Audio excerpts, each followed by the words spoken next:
विश्वानि देवः सवितर्दुरितानि परासुव यद्भद्रं तन्न आसुव। ओम श्री परमात्मने नमः। ओम श्री गुरुभ्यो नमः। ओम। सबको नमस्ते। वैदिक संस्कृति के इस भाग में हम आत्मा के विषय में, शास्त्रों में आत्मा ऐसे संबोधित किया है। आत्मा तो कहीं पर परमात्मा के लिए भी संबोधन मिलता है, कहीं पर जीवात्मा के लिए भी मिलता है। तो वो आगे का पूर्वापर प्रसंग देख करके उसका निश्चय किया जाता है। तो आज इस अंक में हम देखेंगे जो विषय चल रहा है हमारा, कि किस प्रकार से ऋषि इस जन्म मरण के बंधन को किस प्रकार से देखते हैं, और जब दुख रूप में उसको देखते हैं, अनुभव करते हैं, फिर उससे पार जाने के लिए किस प्रकार से उनका दृष्टिकोण होता है, वह बता रहे हैं। क्या बता रहे हैं? तो वही इसमें बताया। शतम पुरः, सैकड़ों नगरियों में, शरीरों में, कैसे भी मानो, आयासी ही अरक्षण, लोहे की बेड़ियों में वैसे इसको बचा के रखा गया, यानी पकड़ के रखा गया, इसको रखा गया, ये भाव है। फिर अधश्येनो जवसा निरदीयम, अधश्येनो, जिस प्रकार से बाज नीचे, जो बाज नीचे जाल में फंस जाता है, वो जिस प्रकार से जवसा वेग से निरदीयम, उसको विदीर्ण करके, काट करके, छिन्न भिन्न करके जाल को और उड़ जाता है।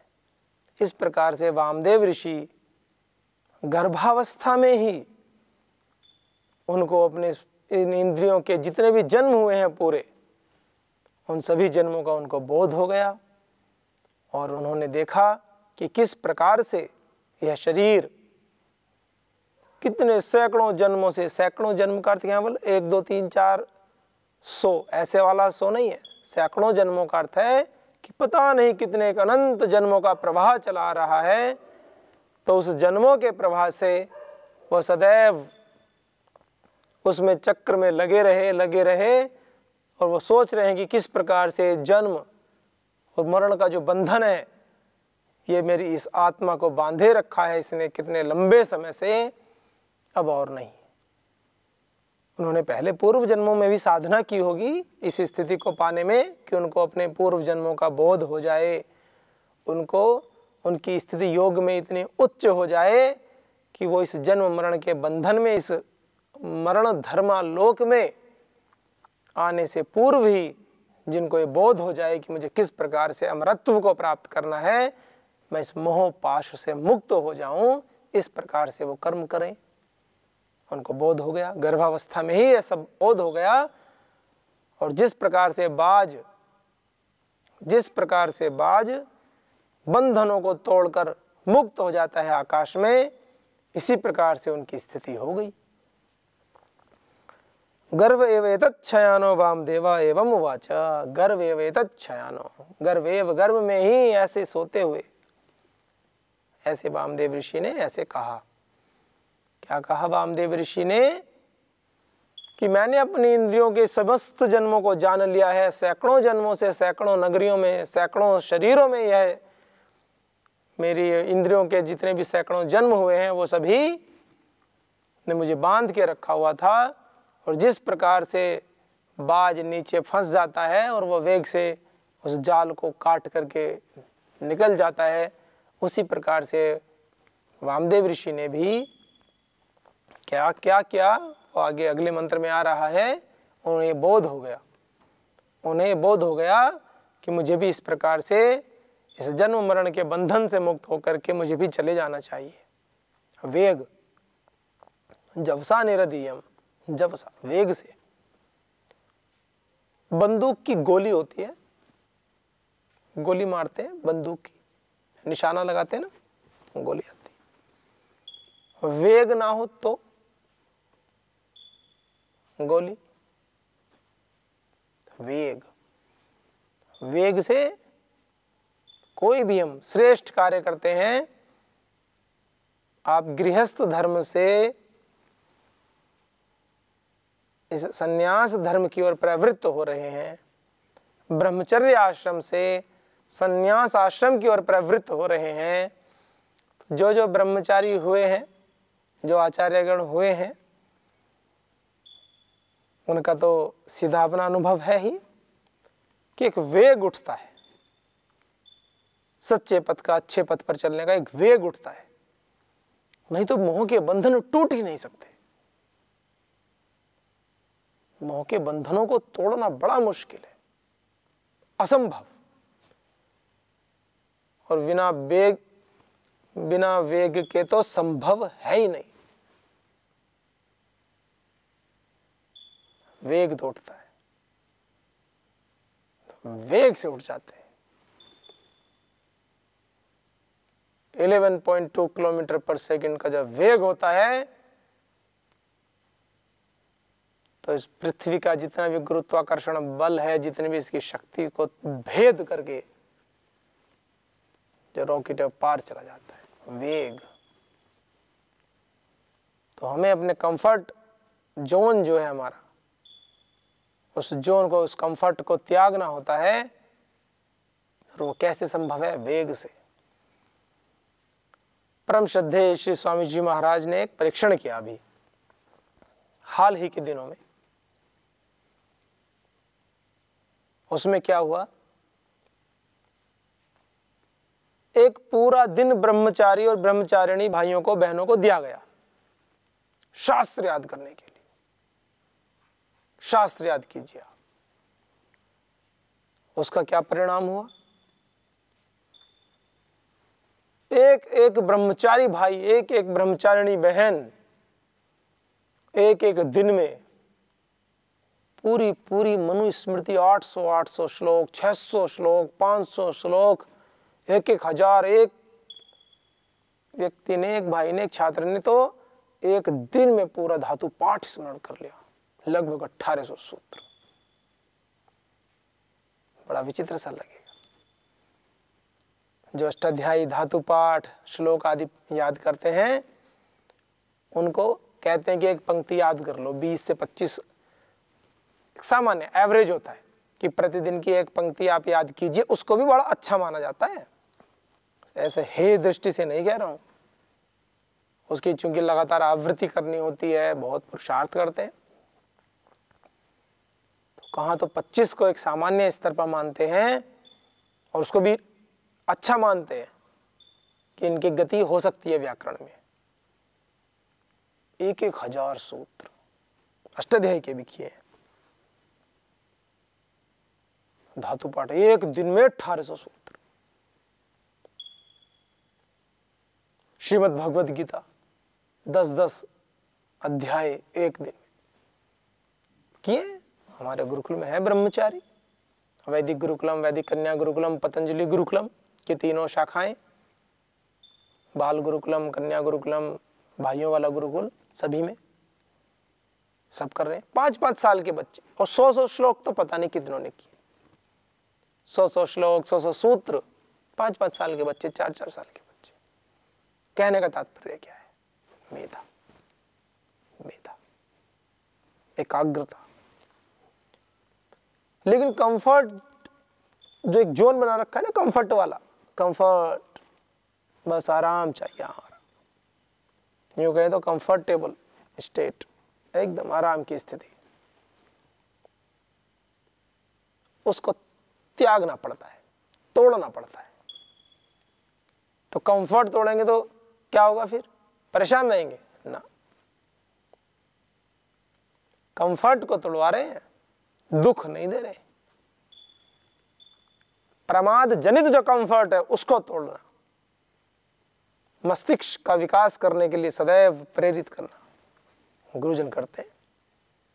अनुलोम विलोम प्राणायाम, जब प्राणायाम करते हैं अनुलोम विलोम, सूर्य नमस्कार, अनुलोम विलोम प्राणायाम, उद्गीत, भस्त्रिका, बुद्धि बढ़ाने के लिए आवश्यक। कपालभाति, भस्त्रिका, कपालभाति, अनुलोम विलोम, जो 8 प्राणायामों का क्रम महाराज श्री जी बताते हैं, सभी परिचित हैं। शांत बैठ करके ओम का उच्चारण करके शुरुआत करते हैं, फिर प्राणायामों के क्रम में प्रवेश करते हैं। जो जो भी प्राणायाम है कुछ उसमें क्रिया प्रधान है।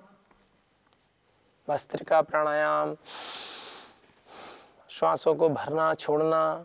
कपालभाति प्राणायाम, श्वासों को केवल छोड़ना।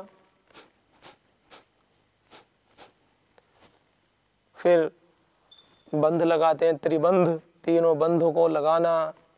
उज्जाई प्राणायाम करना, अनुलोम विलोम प्राणायाम करना, बाई नासिका से श्वास को लेना, दाई नासिकाग्र से छोड़ना, पुनः दाई नासिकाग्र से लेना और बाई नासिकाग्र से छोड़ना। फिर भ्रामरी, फिर उद्गीत, फिर ध्यान। इस प्रकार से 8 और कुछ सामान्य योगिक जोगिंग आदि और शारीरिक कुछ क्रियाएं हैं उनको कराते हैं व्यायाम की।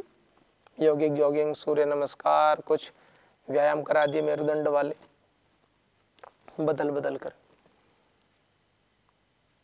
शाम को भी कुछ देर अनुलोम विलोम अवश्य कराते हैं। कितने अच्छे रिजल्ट आए, कितने अच्छे रिजल्ट। आप देखिए, मेधा है ना, मेधा जागृत होती है। करना चाहिए, आप भी परीक्षण करो।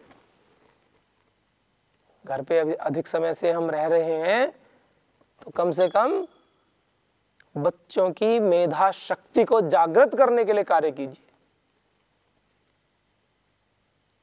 शाम को एक एक मेधावटी दे दीजिए। पतंजलि योगपीठ के द्वारा, पतंजलि आयुर्वेद के द्वारा बहुत अच्छी एक वटी है, मेधावटी, बुद्धि के विकास वाली है।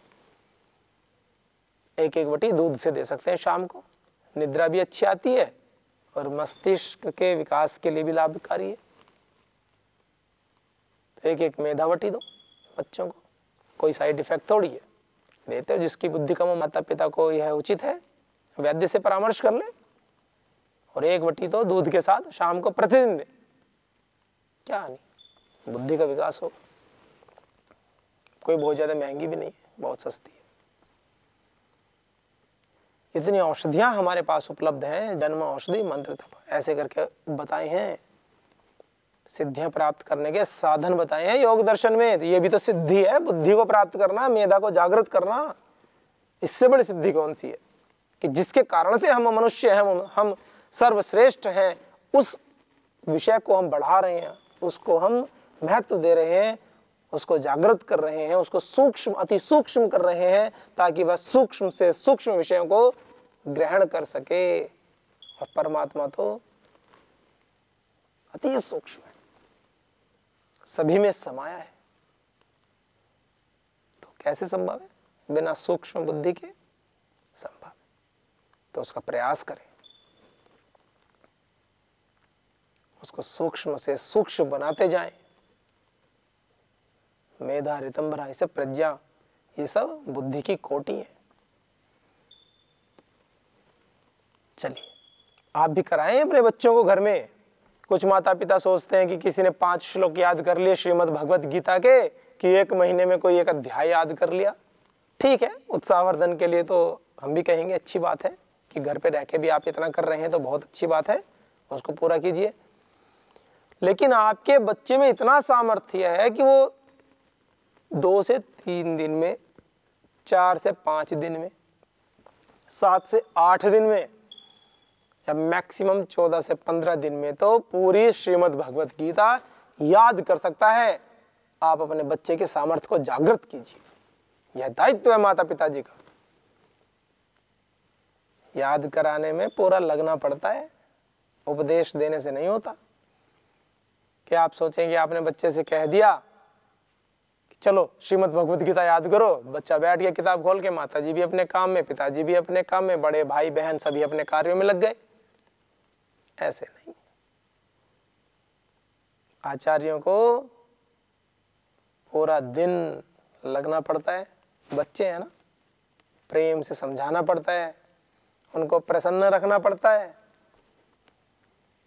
कभी कभी दिन में नींद भी आए, चूंकि मस्तिष्क का काम करते हैं, तो 20 मिनट 15 मिनट के लिए शवासन में विश्राम भी करने दीजिए। भोजन सात्विक बनाना होता है, ये मिर्च मसालेदार नहीं, ताकि प्रकृति एकदम शांत रहे। इस प्रकार से ब्राह्मी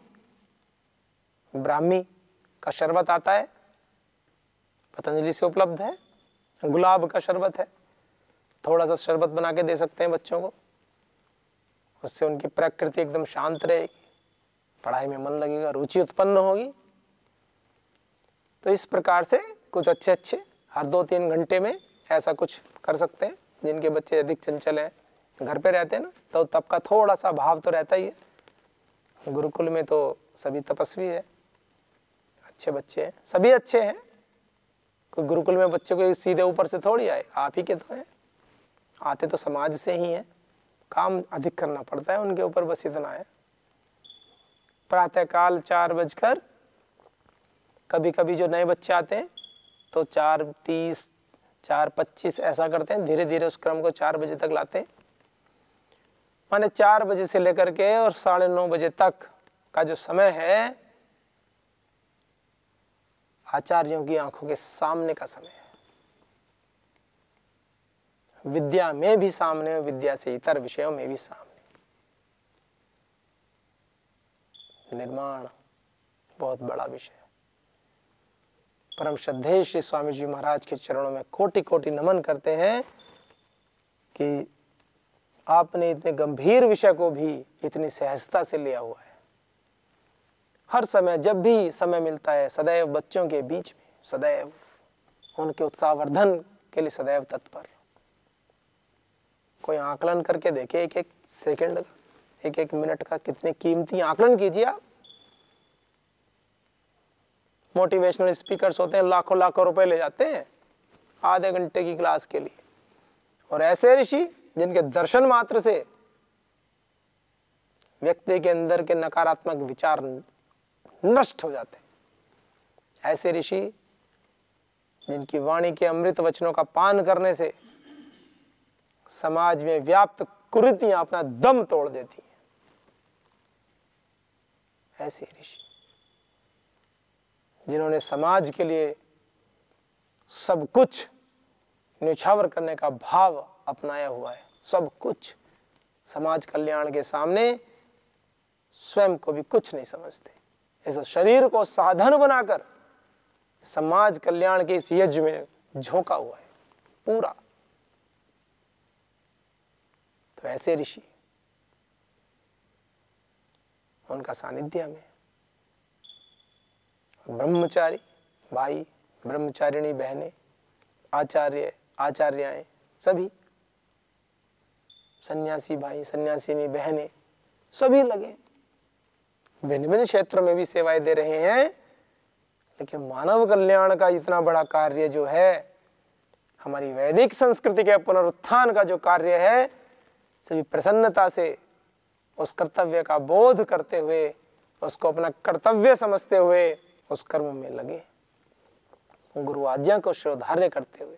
और गुरु जी, वो भी लगे, गुरु भी लगे हैं, गुरु जी के गुरु जी भी लगे हैं, सब लगे। क्यों लगे? प्रेम है इस संस्कृति से, प्रेम है अपनी प्राचीन संस्कृति से, वेदों से। नूतन संस्कृति का विरोध नहीं है, उसको साथ लेकर चल रहे हैं।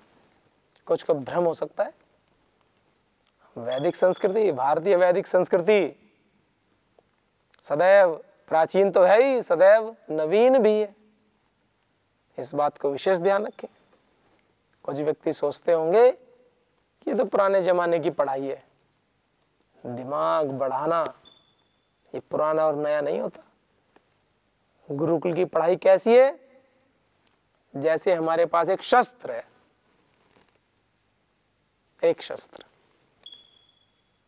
चाकू मान लीजिए, चाकू, कुल्हाड़ा, कुछ भी, उदाहरण दे रहा हूं छोटा सा, और उसकी धार लगी हुई नहीं है, तो बुद्धि तो ऐसी है हमारी, चाकू है, मान लीजिए बिना धार का चाकू है बुद्धि। अब शास्त्र क्या करते हैं, अष्टाध्यायी व्याकरण क्या करते हैं हमारे शास्त्र, व्याकरण उस पर धार लगाती है, बुद्धि को इतना पैना, इतना शार्प कर देती है, जिस प्रकार से एक शस्त्री, एक चाकू जिसकी धार बहुत अधिक होती है उसको अच्छा माना जाता है, उसी प्रकार से हमारे शास्त्र हमारी बुद्धि को सूक्ष्माति सूक्ष्म बनाते हैं, छोटे से छोटे और गंभीर से गंभीर विषयों को समझने के लिए एकदम तैयार कर देते हैं। ये शास्त्रों की महिमा है। और अंततः हम उस अति सूक्ष्म परमपिता परमात्मा को भी अनुभव करने लगते हैं। ये महिमा है हमारे शास्त्रों की। हमारे शास्त्र को मोक्ष शास्त्र कहा गया है, सभी शास्त्रों को। व्याकरण का जो महान ग्रंथ है जिसको कि महाभाष्य कहा गया है, वह भी मोक्ष शास्त्र बताया गया है, मोक्ष देने वाला है। क्यों देने वाला है? इसलिए पूरे शास्त्र में ज्ञान की कितनी बातें भरी हुई है, हमारे भारतीय गौरव को दर्शाया गया है, भारत भूमि कितनी विशाल है, सभ्यता कितनी विशाल है, यह बताया गया। पढ़िए। आप कहेंगे हम व्याकरण कैसे पढ़े, कुछ कुछ प्रसंग तो पढ़े जा सकते, हिंदी में सुने जा सकते। कितना गौरव होता है अपने ऊपर कि हमने इस वैदिक संस्कृति में जन्म लिया है और हम इसको मान रहे हैं, हम इसको जानते हैं। ऐसे भी हैं, जन्म तो इस भूमि में हो गया और वैदिक संस्कृति से दूर है, अभागे हैं वो लोग, अभागे। वैदिक संस्कृति किसी संप्रदाय का विरोध नहीं करती, वैदिक संस्कृति किसी पंथ के ऊपर कटाक्ष नहीं करती। वैदिक संस्कृति प्राचीन संस्कृति है, प्राचीनतम संस्कृति है, और ऐसी संस्कृति जिसके होने के बाद में सब संस्कृतियों का उद्गम हुआ है। जो भी शुभ है वो वेद से है। तो ऐसी संस्कृति जो इन सभी नवीन नूतन संस्कृतियों के मूल में है, नूतन नवीन सभ्यताओं के मूल में है, वो संस्कृति उनका कटाक्ष क्यों करेगी? अब ऋषियों ने कहा सत्य बोलो, वेदों में कहा सत्य बोलिए।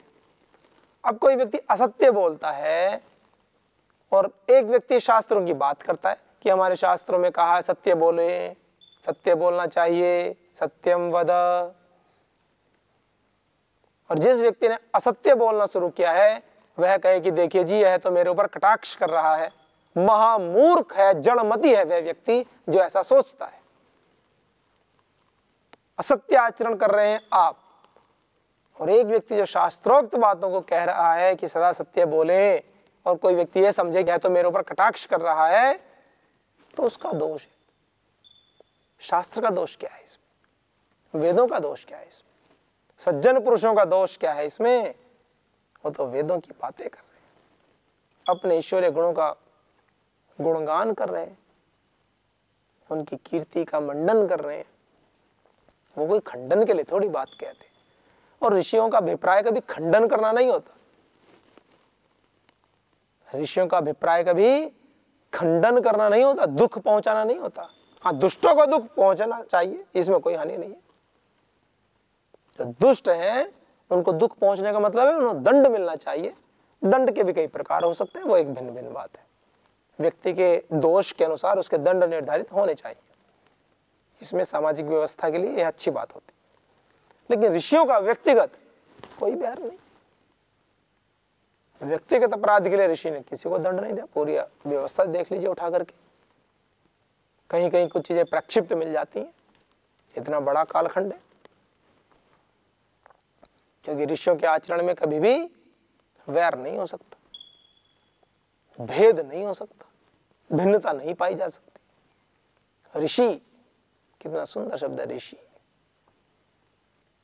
सदैव अच्छे कर्मों में, सदैव उस परमपिता परमात्मा की खोज में लगे रहते हैं, ऐसे ऋषि। तो ईश्वर की खोज में, ईश्वर के समर्पण बुद्धि से कर्म करने वाले ऋषि तो यम नियम जितने भी अष्टांग योग हैं, सभी तपों को करने वाले, उनके जीवन में न्यूनता कैसे संभव है? जो ऋषि हैं, कई कई व्यक्तियों ने, बहुत लंबा कालखंड हो गया, थोड़े आनंद लेने के लिए, चीजों को चटपटा बनाने के लिए ना कुछ कुछ मिला देते।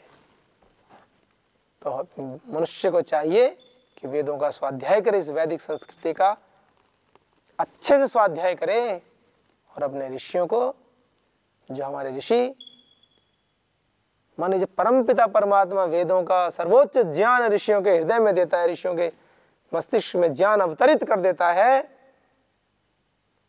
तो वो ऋषि और उस ऋषियों की परंपरा कैसे वो असत्य आचरण कर सकते हैं? तो इसीलिए हमें जानना चाहिए, योग की उच्च पराकाष्ठा में पहुंचे ऋषि चंचल विषयों में कैसे मन लगा सकते हैं? ये कैसा विरोधाभास है? तो बुद्धि आपको तुरंत बताएगी यह प्रक्षिप्त है, यह मिलावट है। तो परमात्मा से प्रार्थना है, जिस प्रकार ऋषि वामदेव जी को गर्भावस्था में ही ज्ञान हो गया था, शयनावस्था में सोते हुए ही, कि मेरे शरीर को सैकड़ों जन्मों से बांधा हुआ था इस मोह के बंधन ने, इस जन्म मरण के बंधन में, और मुझे अब नहीं फंसना है। तो वो वेग से, जिस प्रकार बाज जाल को तोड़कर उड़ जाता है, इसी प्रकार वामदेव ऋषि ने भी अनुभव किया कि मुझे भी अपने जीवन को, इस जन्म को जी करके और पूरा अंतिम स्थिति को पाना है, उस परमपिता परमात्मा के आनंद को पाना है।